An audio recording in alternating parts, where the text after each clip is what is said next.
Hi, I'm Liz. And I'm Marie. And this is Mock It, a podcast from MetroStar, where we take a deep dive look into UX design, trending design topics, and making our work transform the government. Let's get started. So today we have another guest episode. So, Jason, would you like to introduce yourself? Sure. I'm Jason Glisson. I'm a Drupal developer at MetroStar. I guess I'm going into my fourth year at MetroStar. I've been involved in a variety of different projects. I started on USDA when I first came to MetroStar and was on that for several years, and then moved off. And now I work with the health business unit, doing a couple other things in the background for various projects, but also working on some of the bigger picture things for MetroStar, really trying to build kind of a Drupal community within our company if I can. And that's kind of what I want to focus on the next couple of years, is really building something in MetroStar to kind of push Drupal for our clients and for our projects. Yeah, it's an awesome segue for our episode, right? It's on what is Drupal and what should designers and developers know going into 2022. So do you want to first start off and tell us what is Drupal? Sure. So Drupal is a content management system. Many people have heard of WordPress. WordPress is it's really a blogging platform that's just been kind of stretched and pulled to be a content management system. So a content management system is what websites use to manage their content, be it building individual pages or uploading images, uploading documents for displaying on your website. And Drupal is really a true content management system, and that means out of the box, when you install it on your server, you immediately have all the tools you need to build your website. You can build your pages, you can build individual content types, you can upload documents, images, various things, and then you can add users. You could add your clients and give them specific permissions to do or not do things within your site. And Drupal has been around for a while. It's been I don't know exactly, maybe in the early 2000s is when it started. But I've been involved with it for almost 15 years now, since it was in Drupal 5. It's now going into Drupal 10 next year, and it's kind of an exciting time for Drupal because there have been a lot of changes in the last few years with kind of the end of life coming for Drupal 7. We're now moving into Drupal 8, 9, and 10. Everyone is kind of making a mad dash to get onto Drupal 8, at least Drupal 8, and then go to 9 and 10 from there. But as far as the federal space goes, Drupal has really become a big name. One reason being that it's free software. You can download it for free right now if you wanted to. The open source community for it is fantastic, and you're talking hundreds of thousands of developers worldwide that work on Drupal, not just building sites for it, but they're also building components and modules and testing it and making it more secure. And it's really a great community building this free software for anyone to use. So that's been attractive for the federal space because you've got a very secure piece of software. You've got a lot of developers that know how to use it. And you can, out of the box, pretty much do anything you need to. And I think it really got noticed in the federal space when the Obama administration set up the White House website using Drupal. Before that, it was kind of like a lot of nonprofits were using it. Some medium-sized companies were using it. But then once the White House website started using Drupal, the Department of Energy started using it, Treasury started using it, and then it kind of spread like wildfire. And now nearly every federal agency is using it. Could you mentioned this in your description? Could you give a little bit more detail on what open source means for our listeners if they haven't heard that term? No, that's a great question. So open source in the terms of software, is really it's a piece of software that isn't copywritten, so there is nobody actually making a profit off of the software. It's something that people can use for free without having to pay for a license. And normally when you talk about open source software, there's all kinds of open source software. There's apps you can download for your laptop or your computer. And in terms of web development, you have things like I mentioned WordPress before, Drupal, and various different programming languages as well that are also open source. So it's free, and then you have an open source community that builds on top of that. So it's license-free software is really essentially what it is. That's awesome. I'm excited because I know a little bit later we're going to talk about GovCon, and they had the keynote conversation on the contribution to Drupal. Sure, yeah. It was really interesting.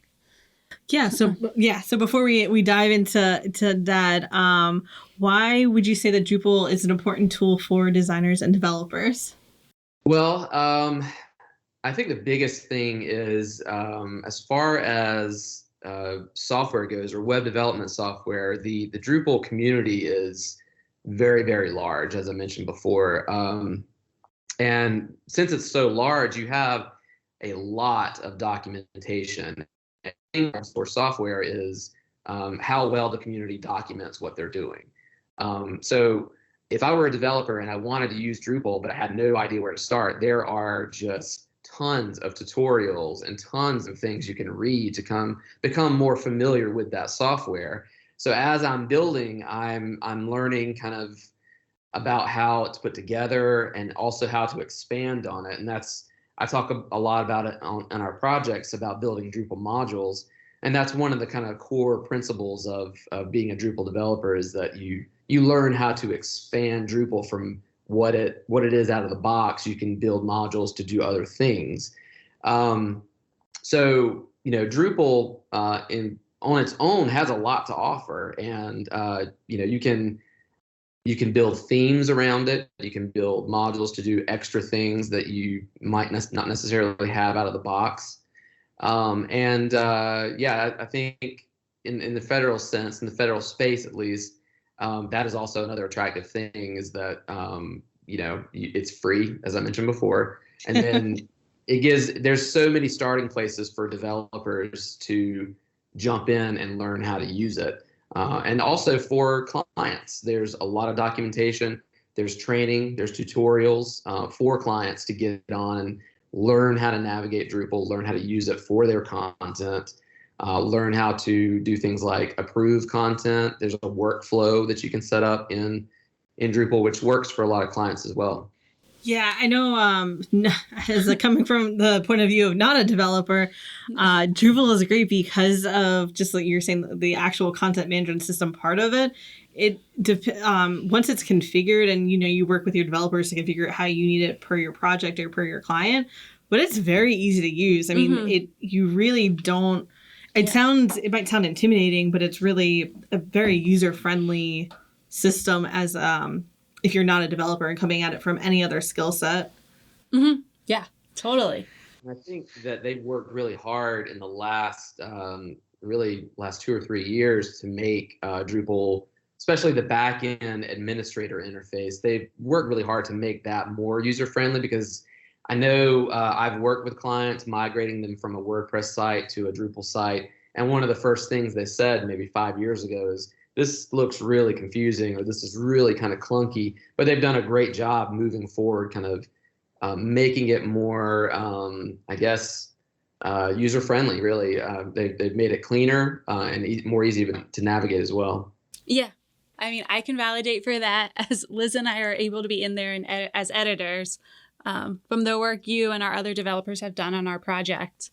And then for those who are, because this is something that we've also worked on with you, as one of the people that migrated, or one of the projects that migrated from Drupal 7 or D7 to Drupal 9 or D9, we moved from D7 to D9. That was definitely a lift. It was definitely a project that our team took on.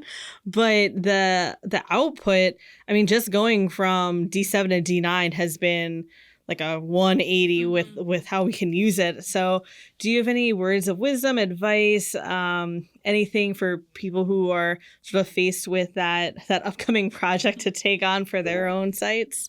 Well, I'll say this. First, I want to say that a lot of Drupal sites have been around for a while. They're probably on Drupal 7. And if you're on Drupal 7, I have some bad news for you.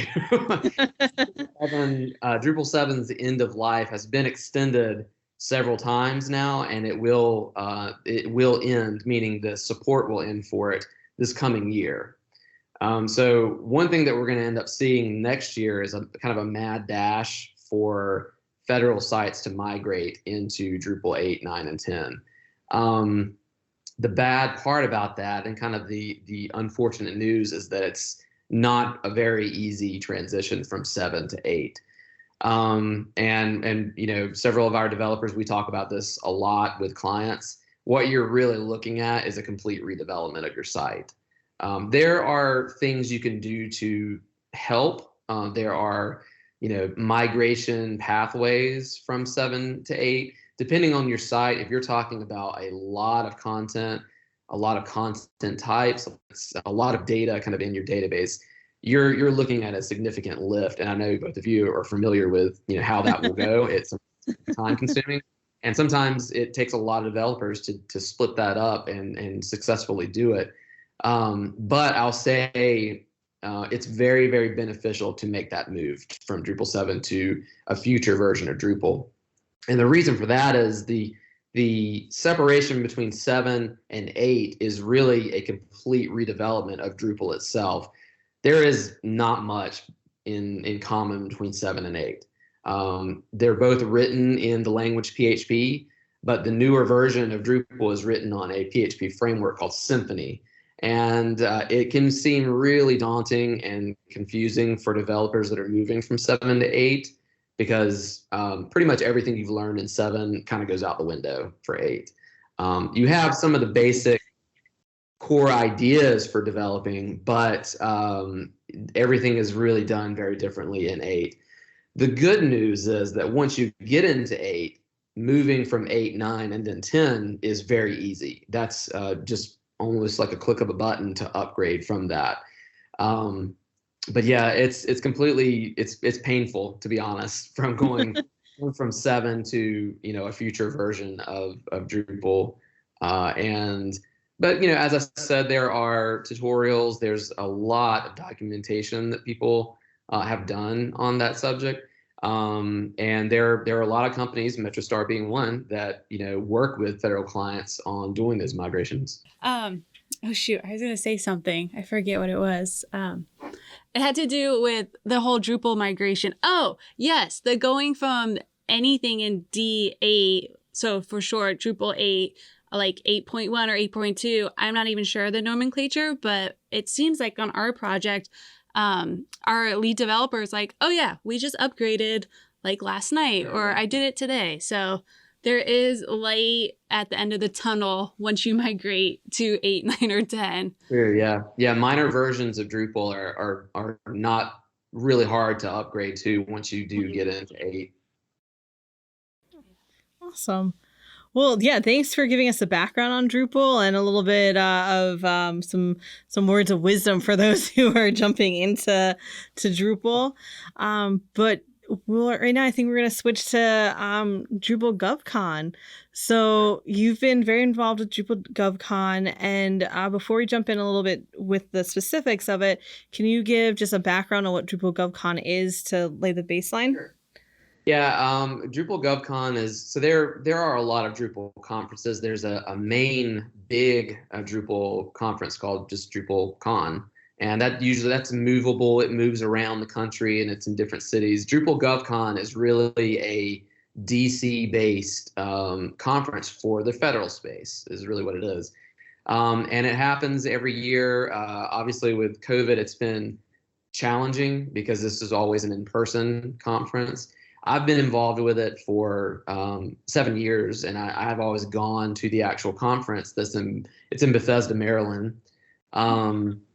But since the pandemic, they were struggling to try to figure out a way to make this still a thing, but have it all virtual. So Drupal GovCon has been around for quite a while. I don't really know when it actually started, but I've been involved for at least 7 years. And you have sessions on Drupal, obviously, but you also have sessions on project management, design, accessibility. Accessibility is a real big subject at Drupal GovCon because of federal websites, there's a big drive to make those accessible.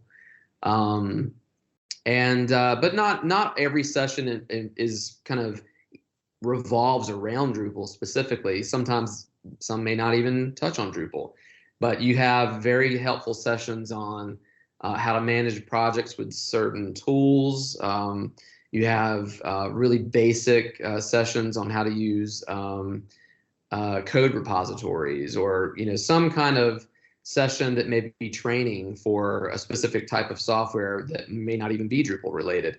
So it's a very helpful conference for anyone that really has their hands in the web development community at designer, project manager. Whether you work directly with clients or not. And then obviously there's a whole part of it that is dedicated to Drupal and Drupal development as well. But it's become a really great conference. I think when I got involved with it, I found myself, Drupal's free, like I said, and I've been using it for free for a very long time. I've built my career around a piece of free software, which seems silly to me. So I decided I need to do something to kind of give back to this community that has given me so much. And I decided I wanted to get more involved in Drupal GovCon. And it's been great. I've really enjoyed it. I've spoken at several Drupal GovCons. Some of the sessions have been standing room only, which has been surprising. But it has become a really great conference for the DC area. And there are people it's become a big conference worldwide now. We've had people from just about every continent talk at Drupal GovCon, which is great. Yeah, that's awesome. So we attended one of your 2021 panels where it was a UX and dev mixed panel that both of us were in attendance of. Yeah. And so from there, not to put you on the spot, but could you tell us some key takeaways for people to improve a federal agency's user experience? Sure. Well, I did mention accessibility, and I want to put that kind of at the forefront because when it really comes down to it, a lot of the federal space has struggled very badly at making their websites more accessible, meaning 508 compliance, which is that's a whole nother podcast for you guys if you want to just talk about that. But that means that you have screen readers and people with disabilities that are able to use a website more efficiently, and things like making the site more mobile friendly. So Drupal, in its earlier iterations really struggled with that, but now, and in the last few years, there are a lot of tools in Drupal and Drupal themes that make the site more polished for accessibility, more mobile friendly, and you can build on tool sets to really kind of expedite that accessibility and make it more user friendly. Really put UX at the forefront of your Drupal project, and that was really kind of the high level of what that session was about. I don't know if you want me to, but I could kind of go into what some of the things, the takeaways were about this Drupal GovCon from last year. One thing that I saw is that there's something called the Uss Web Design System, or USWDS, and you're familiar with that. So the Uss Web Design System has been around since about 2015. And our session last year touched on it a little bit. That has been one of the things this year that has been more surprising, is that sessions that weren't even really about UX or design talked a lot about that. So I think moving into next year, you're going to start hearing it more and more and more. One of the sessions that I helped with this year was about migrations, actually, which we've kind of touched on already. And they kept mentioning that they used the Uss Web Design System to help with their mobility and help with their accessibility for their site. And it is a very powerful tool. I don't know how much we'll get into design systems or how much you've touched on them before, but with design systems, kind of out of the box, it helps with accessibility, and 508 compliance is a big thing for that theme as well, that design system as well. So we're going to be hearing a lot more about the Uss Web Design System in the future for sure. Before I grill you a little bit more about some of the transitions that you've done here at MetroStar, I wanted to ask Marie if you had anything you wanted to add on USWDS, as you know. Yeah, no, I would love to talk about this. We could spend hours on it. Yeah, I guess. So I was able to participate in Drupal GovCon virtually, and the USWDS ones were, top priority for me as a designer. And only have been working with Drupal on our current project. So the last 2 years, and I would say definitely since our migration, really starting to understand the nuts and bolts of Drupal. Still definitely lots of learning to do there. But do you have any key takeaways from that panel about USWDS 2.0 and the new improvements and thoughts that the team shared and how they were connecting with Drupal better? Wow, that's a big question. Let's see. So I'll say that USWDS as its own kind of entity has really evolved a lot. They do a lot of kind of constant testing on USWDS to figure out ways they can improve it. They're rolling out some new features, and for the life of me, I can't think of any of them right now off the top of my head. But I participate in, usually try to participate in the monthly call that USWDS does, where they talk about some of the features that are going to be rolling out.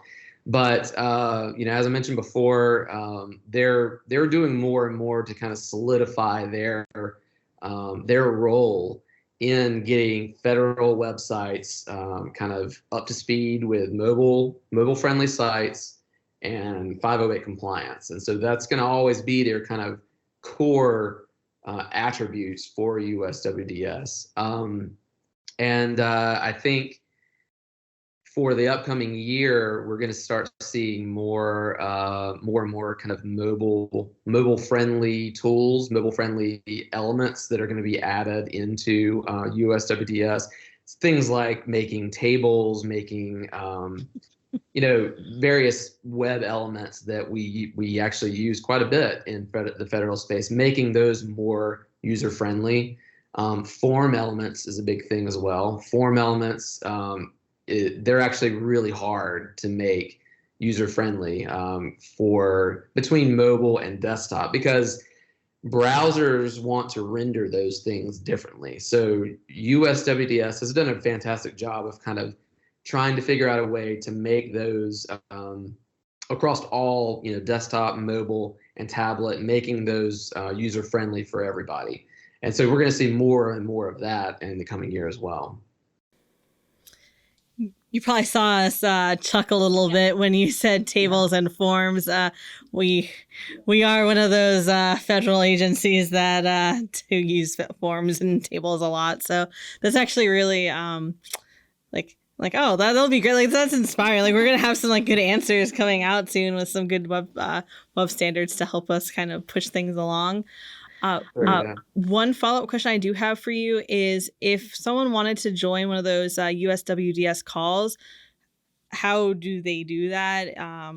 Any suggestions? Well, so you can, I think I've got that up right now. It is the, I think it's Uss Web Design Systems. If you Google that or go to their website, at least, they have just a sign up on there, and they let you know via email. There's also a Slack channel you can join, and I think most of these they give a Slack notification, and it's usually a Zoom call where they kind of demo some of the things. And you can ask questions as well. But I signed up on their website for the mailing list, and also I'm on their Slack channel, and they're very good about answering questions for the developer community, but also the design community. When they roll out a feature, they give everyone a chance to kind of test it. I think back in 2018 or 2019, they rolled out kind of a menu system for USWDS, and I joined the call, and having tried to work on that menu system with USDA, it did not go well. And so I was on the call, and they gave us a chance to kind of openly ask questions to the 100 or so people that were on there. And there was a really good discussion about the menu system. I think someone from the Patent and Trade Office was on there, and they are having the same problems I had. And that's kind of the nature of open sourceness. So USWDS is really good about that on the phone calls, but I would encourage any designers or developers to sign up for that and join their Slack channel as well. Awesome. Thanks for that information. Yeah. So you actually just touched upon it. One of our next topics for you is diving a little bit into the farmers.gov website transition that you did for USDA. We actually have a case study on MetroStar's website about the website transformation that you did. But could you tell us a little bit more about your role and how Drupal is involved in this? Sure. Wow. This this takes me back a little bit. Lots of really great memories that were made on this project. So when I was hired by MetroStar, I was immediately put on farmers.gov, and when that site really kicked off, it was more or less a blog, and that was about it. It was being used to kind of talk about some of the more grassroots projects that USDA was starting. Really kind of beginning some outreach to individual farmers and producers. But they wanted to make a bigger site that had tools that farmers and producers could use. But there was really no way to do that in its current state. So working with our designers at MetroStar, really gathering a lot of data, doing a lot of workshops around our client at USDA, but also really reaching out to farmers and producers and talking directly to them, and just asking basic questions like, what is it that you need on this site? What are things that are hard for you to get done? Like, do you have a hard time filling out paperwork and getting it to your local USDA service center? Tell us some of the problems that you're having, and we want to try to help fix those. So it really was at its core a grassroots website, which was fantastic to work on. Because I think anyone that works on that site, you learn a lot, not just about USDA, but you learn a lot about farmers and producers and kind of the trials and tribulations of being a farmer and producer, because it's hard work. We have farm machinery, really great advanced technologies and things that help with farming, but some of these producers and farmers, they still have to go to their service center and bring tons and stacks of documents and give that all to their service center representative. So one of the things that we wanted to do is figure out how can we make some tools to help them figure out what they need to bring with them.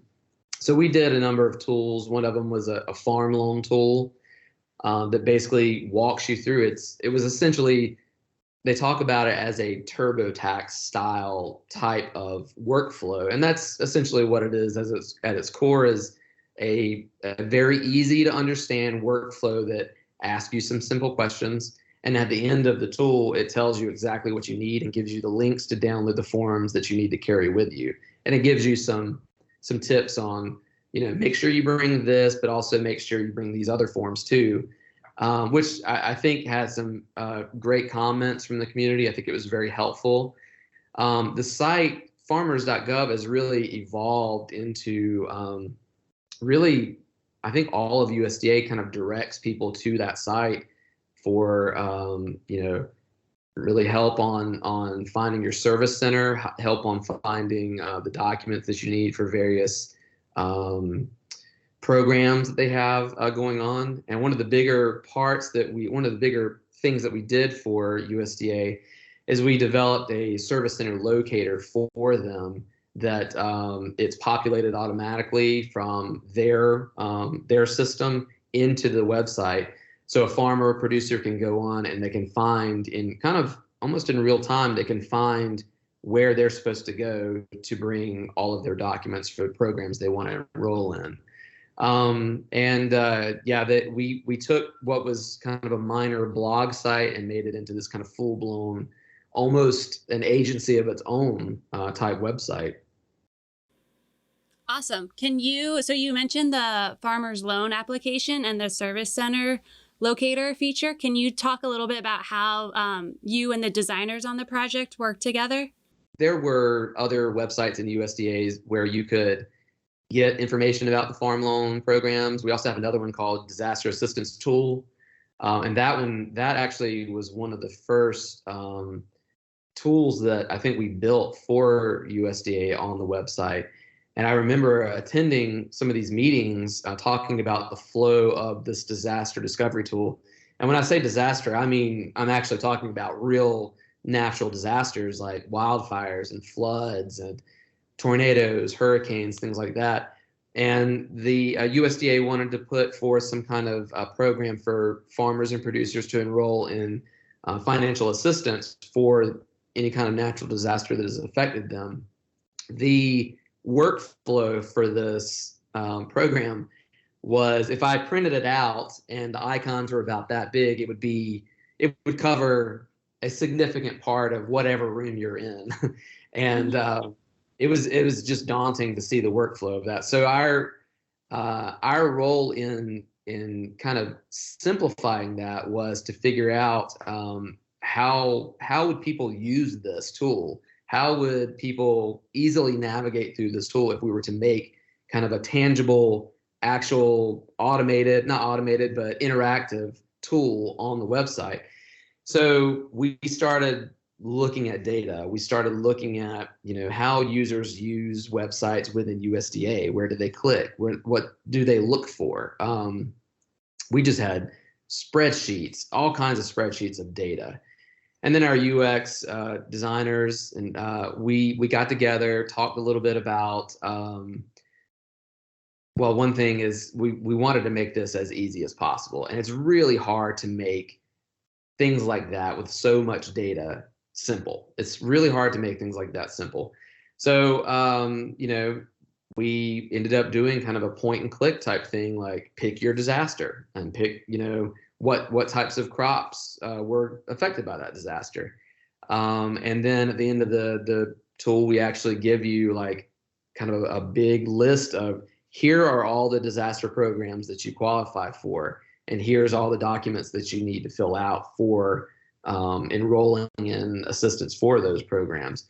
So at its core, the disaster assistance program, that was really a huge study in UX. It was really a huge study in data, how people use websites, and the UX of kind of a federal agency and their data, a UX study of a federal agency and their data.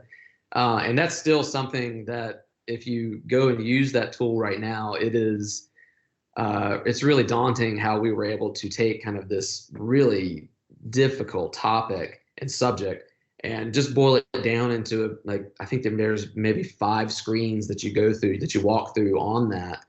And we made it as simple as possible, and they still use it a lot because we look at the data and how many people are using it. But all the tools on farmers.gov are used quite a bit, and they're constantly getting updates. They're constantly being new parts of those programs added.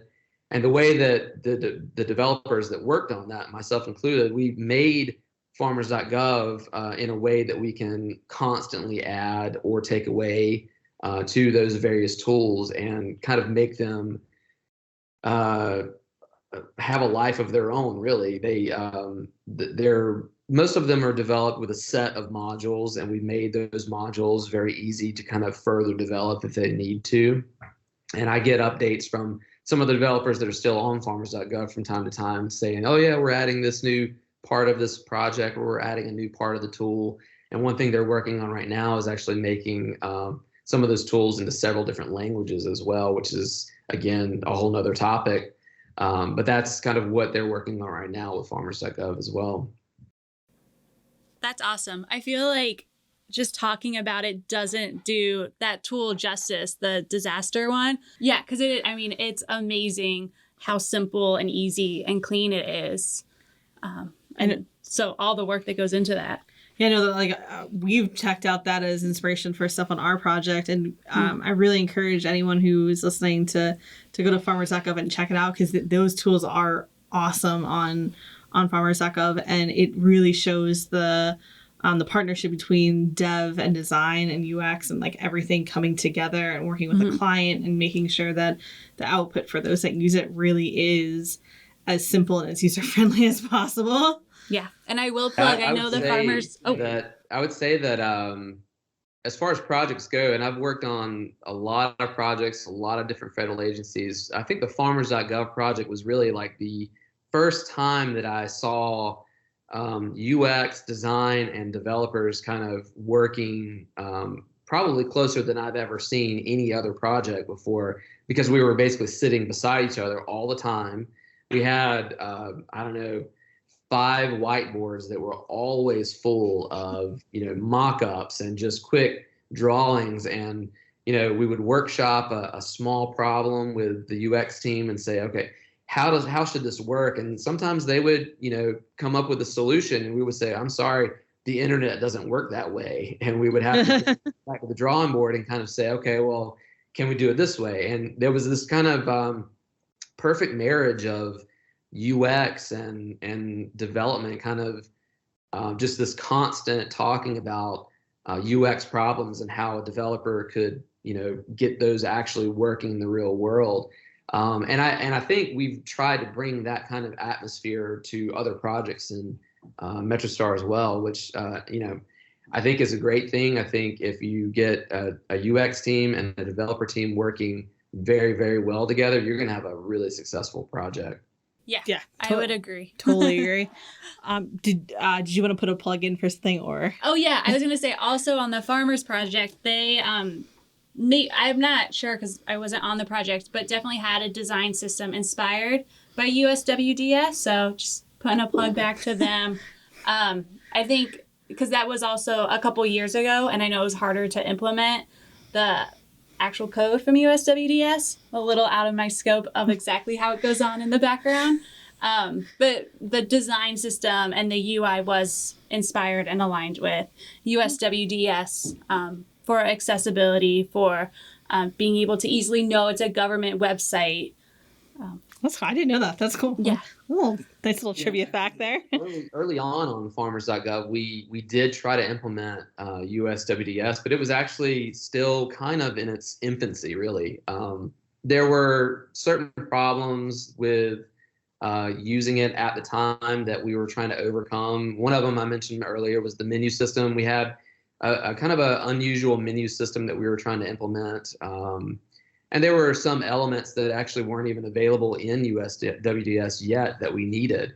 So we ended up really making our own design system, as you said, heavily based on USWDS. That design system is actually open source. It's on GitHub. You can go and download it. You could actually use it for your website if you wanted to. And they update it constantly. They're always adding new elements to it. But yeah, it is very heavily based on USWDS. It's got a big accessibility factor to it. USDA really has worked hard on 508 compliance and accessibility. So we, put that at the forefront. That's one thing that we always wanted to make sure that we were including in that design system. But yeah, for a while early on farmers.gov, you had 2 design systems that were basically living parallel to each other, because we were trying to replace the old design system with a new one. And you can't just pull the trigger and replace those because things break. So we actually had their old design system and a new design system kind of living on the site at the same time. And I had to develop a Drupal module to basically say, okay, I want to exclude this page from the design system, but I want it to include the new one. And it was a little chaotic, but we would roll out kind of every 2 weeks, we would roll out a new feature and a new couple of pages for the design system. So as we kind of iterated through the project, pages started being replaced and being put into the new design system little by little, until eventually we could just kind of turn off the old design system and the new one kind of took over throughout the whole site. That's cool. Cool. Yeah, I feel like that's a whole nother like podcast episode too, right? Like, getting that buy-in from your client too, because I mean, that's time and energy and cost that's important. But right, it's kind of like all behind the scenes impact. So right, sometimes it's hard to get clients to understand that that's just as important as. That's a really good point too, because I think the clients, they have their own needs. They're kind of, well, we want this posted online. We want this tool built immediately. But they were, really good about kind of understanding, well, we can build this tool, but in the future, if you want changes to it, there's going to be a significant rework just to get those done. And it's going to save you time and money, to be honest, by thinking kind of forward, getting a new design system that's clean so that we can make these features in the future. So they were very early on, they were like, okay, yeah, it took a little bit of convincing, but we showed them some examples and showed them kind of the reason for doing that. And they came on board, and I think they started seeing it in action very quickly. And actually, I know we talk about accordions on some of our other projects. Those were some of the first things that we rolled out, were just very simple UI elements like accordions and cards and blocks and things like that of their own style. And once we started rolling those out, they were like, oh yeah, these work great. These look good. They look good on mobile, good on desktop. So it was easy after that for them to kind of buy into what we wanted to do.